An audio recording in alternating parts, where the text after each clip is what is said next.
নমস্কার বন্ধু, Malay Mukhopadhyay, confederation of state government employees. বন্ধু, সম্প্রতি মাননীয় মুখ্যমন্ত্রীর টুইটে আমরা সকলেই আজকে জানতে পেরেছি যে সর্বোচ্চ আদালতের নির্দেশ মতো যেভাবে ডিএটা দিতে বলেছিল সেটা সরকার মেনে নিয়েছে এবং আমরা সেইভাবেই ডিএটা পেতে চলেছি। আপনারা সকলেই জানেন আমাদের সংগঠন confederation of state government employees 2016 সালে এই মামলা দায়ের করেছিল। 2016 সালের আগস্ট মাসে আমরা চিফ সেক্রেটারিকে নোটিশ পরবর্তী পিটিশন পরবর্তী ডিসেম্বর মাসে 16 সালে মেনশন হেয়ারিং করে ডেট পাই 17 সালের ফেব্রুয়ারি মাসের 16 তারিখ। সেদিন থেকে গত ফেব্রুয়ারির 5 তারিখে যে রায় আমরা পেলাম, সেই রায় 10 বছরের অধিক সময় ধরে confederation of state government employees একটি নির্দিষ্ট লক্ষ্য রেখেই আমরা এই লড়াই আন্দোলন করে গেছি, যাতে শুধু সরকারি কর্মচারী না, আমরা বারবার বলেছি, আপনারা সকলেই জানেন যে রোপা মেনে যারাই ডিএ পায় তারাই সকলে পাবে। তাতে শিক্ষক, অশিক্ষক, বোর্ড, কর্পোরেশন, পঞ্চায়েত সকলের জন্যই আমরা লড়াইটা দিয়েছিলাম। মাঝখানে একটা বিভ্রান্ত তৈরি হওয়াতে আমরা খুব দুর্বল হয়ে পেরেছিলাম যে শুধু আমরা পাবো, তাহলে আমাদের এই লড়াই তো সম্পূর্ণ হলো না।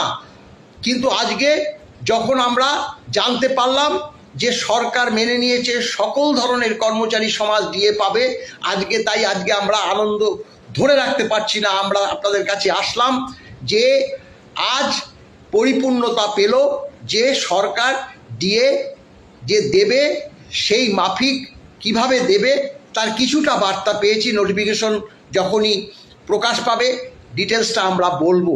কিছুটা বলিনি, তবুও আপনারা জানেন 2019 সালের 26শে জুলাই রাজ্য ট্রাইব্যুনাল যে মূল রায়টা দিয়েছিল সেই রায়টাই কিন্তু মান্যতা পেয়েছে সর্বোচ্চ আদালতের কাছে। এটা কিন্তু মনে রাখতে হবে। 2019 সালের 26শে জুলাই রাজ্য ট্রাইব্যুনাল যে রায়টা দিয়েছিল, কি রায়টা দিয়েছিল আপনারা জানেন। বলেছিল 3 মাসের মধ্যে নোটিফিকেশন জারি করতে হবে, 6 মাসের মধ্যে রাজ্য সরকারি কর্মচারী সহ সকলকে ডিএটা মিটিয়ে দিতে হবে। যারা ইন সার্ভিস তাদেরকে সরকার মনে করলে প্রভিডেন্ট ফান্ডে রাখতে পারবে। এছাড়া যারা অবসর নিয়েছিল তাদেরকে আপনার ক্যাশ দিতে হবে। অনেকটা সেরকমই মাননীয় যে ইন্দু মালহোত্রা কমিটির কাছে এই যে সরকার বলেছিল আমরা ইন সার্ভিসদের প্রভিডেন্ট ফান্ডে ঢুকিয়ে দিতে চাই, কিন্তু মাননীয় যে কমিটির মেম্বাররা তখন বলেছে না, গ্রুপ ডি যারা আছে তাদেরকে যে ক্যাশে দিতে হবে এবং অবসরপ্রাপ্তদের ক্যাশে, অর্থাৎ আদার্স যারা আছে তাদের হয়তো প্রভিডেন্ট ফান্ডে ঢুকিয়ে দেবে, তবুও তো আমাদেরই টাকা। এবং এই যে 26শে জুলাই 2019-এর যে রায়, সেটাই আপনারা জানেন যে সেগুলো হাইকোর্ট ট্রাইব্যুনাল হয়ে সর্বোচ্চ আদালতে যে 5ই ফেব্রুয়ারি দিয়েছিল, তাতে যে রায়টা দিয়েছিল সেই রায়টা বলেছিল ইমিডিয়েট এফেক্ট 25%, সেটা হচ্ছে কন্টেমের পরিপ্রেক্ষিত বলেছিল। এবং 6ই মার্চ ফার্স্ট ইনস্টলমেন্ট কতটা দেবে কমিটির কাছে বলতে হবে। কমিটির কাছে কতটা বলেছে কি না বলেছে সেটা আমরা এখনো জানি না। অর্থাৎ 25%-এর সঙ্গে ফার্স্ট ইনস্টলমেন্ট যেটাই হোক না কেন, সেটা যদি 10 হয় 25, 10 35, যদি 15 হয় 25 আর 15 40, যদি 20 হয় 45, যদি 25 হয় 50%, সেটা 31শে মার্চ 2026-এর মধ্যে আমাদেরকে দিয়ে দিতে হবে।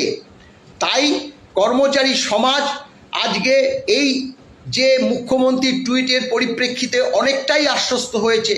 এখানে দল ও মত নির্বিশেষে আমরা confederation of state government employees, হ্যাঁ, মাননীয়াকে আমরা অভিনন্দন জানাচ্ছি। অনেকে বলছে সামনে ভোট তার জন্য দিয়েছে, হ্যাঁ হতেই পারে, সেটা তো হয়। প্রত্যেকটা রাজনৈতিক দলই তো তাদের ম্যানিফেস্টো বার করবে, আমরা এটা দেবো, ওটা দেবো, সেটা দেবো। সেই পরিপ্রেক্ষিতে আমরা যদি আমাদের এই যে লড়াই আন্দোলনের মাধ্যমে এই যে ডিএটা আদায় করে আনলাম, তাতে ভোট আজকে আমাদের কাছে কিছু নয়।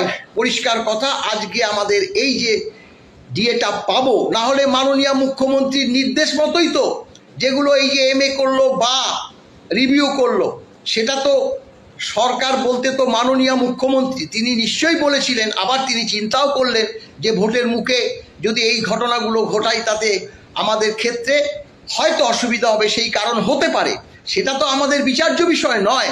আমরা যেটা পাচ্ছি, এবং সব থেকে বড় কথা যে শুধু আমরা নয়, শিক্ষক সমাজ, অশিক্ষক, বোর্ড, কর্পোরেশন সবাই ডিএটা আজকে পাবে।